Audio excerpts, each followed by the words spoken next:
Okay. Um, Hi, everyone. Look, thanks for letting me talk about this topic, which is an interesting one for me because it's very, very recent work, and it's very, very recently that we've seen a proliferation of terminologies for sexual subjectivity, for sexual identity. New taxonomies are developing around how people will explain and label genders and sexualities in ways that I think are really very positive, but at the same time that might not necessarily be doing all that they possibly can be doing. A lot of this comes for me from a kind of an imperative that I was writing about back in about 2012 on queer youth suicide, which is to look at the gaps that make certain lives unlivable and the way in which identity itself is core when suicidality is actually at play. The crux of what I was writing then was that we need to get over the idea that queer people, non-heterosexual people, or youth more generally, are always at risk of suicide or always vulnerable, are always victims, but that there are factors that make some people more vulnerable than others, and that vulnerability is not democratically distributed among people. And part of that is around identity and how people can find a sense of belonging through identity, and then to ask who was actually excluded from that. In a way, to me, just on that second point there around vulnerabilities and exposure, where I was looking at the idea of scandal in that, but I've been playing with this idea lately that all lives are somehow scandalous, that there is a demand for people to be exposed and to expose themselves and to expose the scandal of their life, to expose the flaws and the inconsistencies and the incoherences which can make one vulnerable in that context. And that's something that's fairly important. I'll come back to that point in a sec. And more recently, some of the work I've been doing as a digital media scholar is around how we can overcome the older idea of real bodied experience and real lives that we have here and online lives. This is a very old idea that comes, well, not that old, but from the 1990s, that belonged to what we call Web 1.0. This is the text-based internet. It's the pre-image internet. It's the pre-visual. It's the pre-Skype. It's pre-social networking, pre-Wikipedia, pre-YouTube, all of which come about as recently as 2006, 2007, where they start really taking off. And what we've actually seen is a move away from that real versus virtual divide. But it's still informing a lot of debates in how we think about how people communicate, and particularly in identity terms. The new arrangements have developed new possibilities, but not necessarily in the ways that we might have expected. So a bit of background on this is that when I was working back on that, on the queer suicide book, so again, not that long ago, 2012, the key thing that I was trying to deal with, and the thing that's been plaguing queer theory since the 1990s, is the hetero-homo binary. And the aim for this, the target of this, was to find ways to overcome its strength in which it normalised hetero and put everything else that wasn't quite hetero into the homo category, and develop a clear distinction that meant there were certain gaps for people if they could not perform a subjectivity that worked according to one side or the other. And LGBT emerges as a way of trying to expand that a little bit, but where B kind of straddles hetero and homo and doesn't really necessarily undo or unpack or make the kinds of changes we might want to see. The kinds of alternative ideas to this hetero-homo binary and this fixedness of identity that's demanded of young people came as early as the 1960s with elements of post-structuralism and academic post-structuralist theory, 1970s gay liberation with notions of the end of the homosexual, which meant then the end of the heterosexual and the end of sexual identity altogether, 1990s queer theory, which looked to undo the kind of truth values that heterosexual and homosexual identities actually have. And these were These were important within university settings, but the hetero-homo binary remained the primary way in which policy was being talked about into the 2000s. It's broadly the way people defined and understood sexuality, whether that was in media representations, in conversations.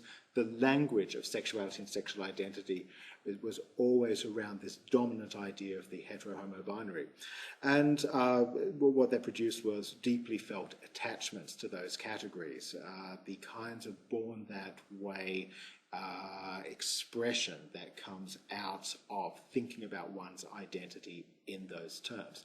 There were strategic reasons for it, for not undoing those categories. So even in the 1990s, from a kind of a queer radical perspective, where we would try to talk about how could we be more fluid? How could we do something in a more interesting or innovative way? How could we rethink sexuality? It was kind of like, yes, with one breath, but with the other, it was like, well, no, we don't necessarily want to say too much around that, because that might undo X campaign that relies on an appeal to a more fixed sense of identity at play.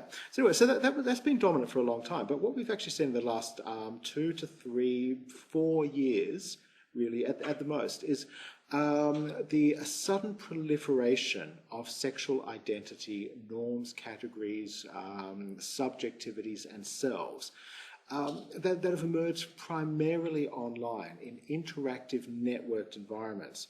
A new language, what I'm calling a new taxonomy of sexual subjectivities is at play. These are emergent online practices where we're seeing people trying to be more precise about sexual identity.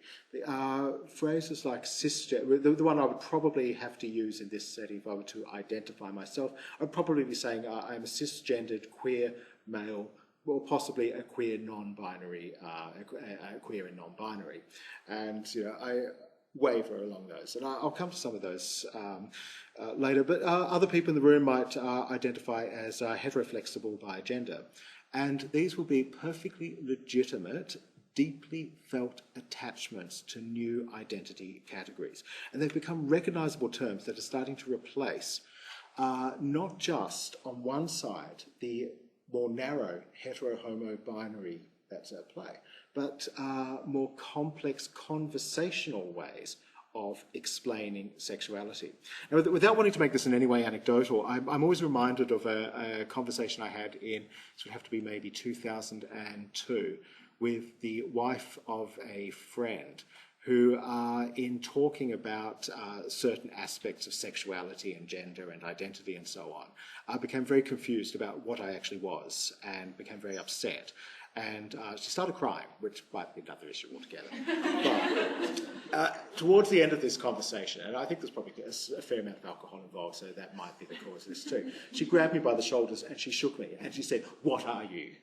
And this is really important for me, because this works as a metaphor for what is often done unto young people in any kind of framing of sexuality and sexual identity. The demand, what are you? And I'm not talking about a parent-child relationship or a teacher-student relationship necessarily, or doctor-patient, or and the kinds of institutional expert relationships, but also just among each other. And we see this in particular in online settings. What are you?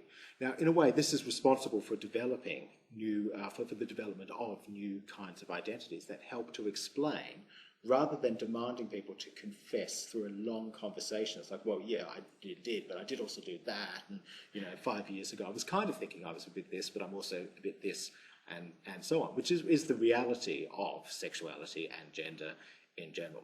So we see 2013, 2014, social justice communities in Tumblr, dating communities starting with Cupid, among others, and other social networking sites like Facebook, disseminating these new categories, these new taxonomies of sexual and gender identity. This might not be very visible.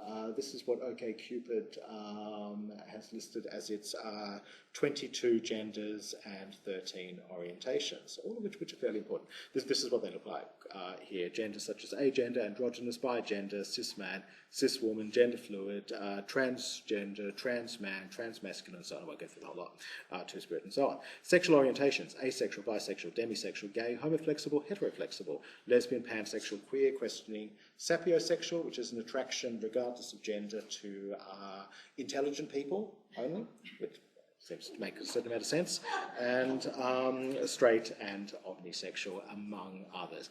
A proliferation.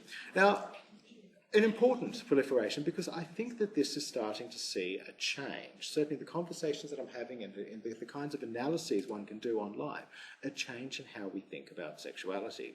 These are not just theatrics. They're deeply felt attachments. So the kinds of people who are expressing them, not just the kind, I mean, in expressing it, in talking about sexualities now, using this language, these are occurring in a very serious way. I want to go again beyond that real versus virtual distinction and say, I don't want this to be understood as, for example, people suggesting that in real life I am a gay man, but in an online setting I'm going to perform this kind of sapiosexual, bigender, non-binary person. That it is a lot more complex than that. This is not simply play online. Now, one of the ways in which we can understand this is through Raymond Williams' work, which is now very, very dated, his work from the 1970s on structures of feeling. But the distinctions he makes between the residual, the dominant, and the emergent. So all ways of making sense of a social element in a historic moment. The ways of trying to map this and this kind of change that we're seeing is to think of the residual, which is something that's formed in the past and doesn't necessarily belong to the dominant, but is still active in the cultural process. Kind of like Queen Elizabeth II. It's kind of a residue of the past, but still active in the cultural process. The way we might think of this is Cory Bernardi as well, and the kinds of homophobic statements we've been seeing in the Australian, among other kinds of settings, are residual. They're not part of the dominant framework for thinking about sexuality today. So the kinds of statements that say heterosexuality is the only way in which sexuality is done, it is natural, everything else is unnatural, and so on. It's not a kind of phrase. That it's part of the process. It can be said in Parliament. It can be said in the Australian. It can certainly be said all over online comments in response to anything that anyone writes. But it's not part of the dominant framework in which we're thinking about sex and sexuality and gender today. The dominant is that which embodies the majority, the sayable, the speakable, what is speakable. And that is the argument that heterosexuality and LGBT identities, broadly being homosexuality and transgender on the other side, are natural and born that way identities, that they are fixed, essential, deeply felt, and that this is the final point on sexuality and gender, full stop. And that does seem to be the dominant idea, and that's in circulation. Now, what is emergent, though, that kind of counters this? It's not necessarily conscious, it's not necessarily going to, it challenges the dominant, but it's not necessarily going to win against the dominant. It might be subsumed by the dominant, it might disappear, this might just be a fad, in which case you can ignore ever having talked about this at all. But this new taxonomy, these new terminologies, hetero-flexible, non-binary, and so on, are part of that emergence here that is starting to make a challenge. And I do think that there is a genuine challenge, and I do think that this is going to be the way in which we speak of sexuality very, very soon, and certainly in the circles in which I'm often in and speaking, we do speak in these terms for some very, very obvious reasons. Now, I don't want to go for too long. How much time do I have? Maybe 2 or 3 minutes? All right, I'll just be very, very quick on some of the criticisms of this. Some of these are that this is simplistic and and ridiculous, that the range of labels is going to lead to the legitimation of bestiality, which is the kind of thing that we hear from, again, I should stop even using his name, Cory Bernardi, and others, and that is certainly in circulation, that we're simply adding more letters, and we get this constantly. Do we have to add more letters? It's confusing enough as it is, your sexualities, that kind of framing. Political, that this is actually undoing, is another criticism that's in circulation, that this is undoing some of the strategic political arguments that LGBTIQ encapsulates, and that the making things more complex and more confusing. Lenore Bell is a theorist who's said a few things that are slightly more substantial in terms of the criticism.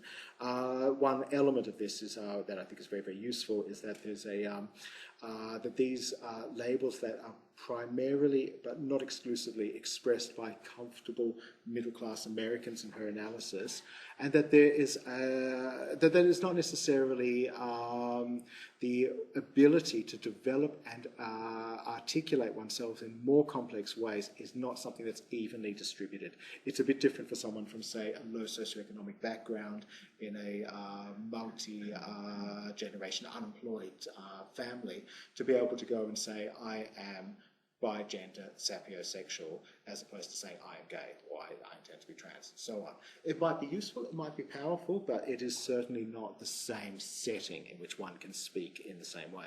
The other side of this too is that there is a certain amount of surveillance and border policing that we're seeing at play, and some of the cases I've been looking at in the way language is used in social networking sites such as Facebook have been of considerable concern, where someone might identify as X and be told, no, you're not really X. I've gone through your Facebook profile and you are not that, you are this. And that is where I think that element of vulnerability and exposure is actually at play, and where we do see a certain amount of damage. Now, just to be very, very quick, the elements where the conditions that make these new labels possible, among them is sexual citizenship itself, which I follow Weeks' definition here, that it's in which subjects are encouraged to define themselves both in terms of personal and collective identities by their sexual attributes, and to claim recognition, rights, and respect as a consequence. I think that we see the emergence of more complex sexual and gender identities as a way of articulating those rights, and the right to belong in particular. That when one is at the margins, you know, am I really lesbian? Am I really this? You are not really this. Finding new languages that say you can belong to a particular group, a particular cluster. And of course, digital media and the kinds of networking of people broadly around interests enables this, and so that's very important. On the downside of this, though, is the concern around the market economization of a greater proliferation of labels. That may not necessarily be a bad thing. I'm not sure where I stand on this yet. I'm far more inclined towards a 1990s queer theory approach to diversity through fluidity, through the idea that identity is far more changeable than fixed, and that these micro-minorities are not necessarily going to be helpful, but are just going to encourage a lot more policing, a lot more surveillance. And they're going to encourage people potentially to say, try some things on. Now, that, again, may not be a bad thing, but to try on, you know, well, is this identity really me? I don't know. I can't find an identity that works for the shape that I feel I am in. We don't know what that's going to mean yet. Again, could be positive, could be negative. It could be a lot more complex than that, and I think we have to wait and see where that goes. The other part of this, of course, is authenticity, and this is what's really at play. The demand for authenticity, the demand for a coherent identity. So while we have a new proliferation of categories, at the same time we have categories that face this anti-diversity idea that that protect heterosexuality. So we can have more categories because they are siphoned off. So the example that I've got here, just in that little bit in green down the bottom, I don't know how visible that is, but on the term hetero flexibility, which Cupid describes as minimal homosexual activity in an otherwise primarily heterosexual sexual orientation, which actually just sounds like every straight person that I know. And that used to be a really, really good, maybe I know the wrong people, but that used to be a really good way of thinking about heterosexuality, that it's always blurry, and that it's always a lot more complex than simply saying you are straight and this is the only way that your desire is going to go, and this is the only way in which one can experience attraction. Just to undo that by looking at those grey areas. Hetero flexibility as a category, an authentic, deeply felt category, potentially so I'm not saying it's wrong, but potentially siphons off from heteronormativity and says, well, those people who do experience that, well, that's because they're really heterosexual, and then we can leave, really hetero-flexible, and we can leave the heterosexuals alone to feel that, that this is the normative identity. So that's one of the issues at play. Look, I should end very, very quickly. I don't want to go through this at all, but one of the ways in which we can make some arguments, certainly the kinds of arguments I've been thinking about lately, are to differentiate, as I was saying, between fluidity and this kind of micro-minority approach, with the idea that fluidity potentially allows a greater sense of belonging and participation because it does not require the sorts of regimentation that these micro-labels have. Now, that's not to say that we should impose fluidity as an imperative, because fluidity is going to work for some people, and again, not in every setting. The strength, the resource to be able to express one's identity in a fluid, contingent, changeable way is not something that everybody is going to be able to experience necessarily at this time. So that the power to do that is not evenly distributed. But that there may be value in continuing to think about that in that framework in order to ensure greater sexual livability. So I should leave it at that, and I can come back to some points later. So I'll say thank you.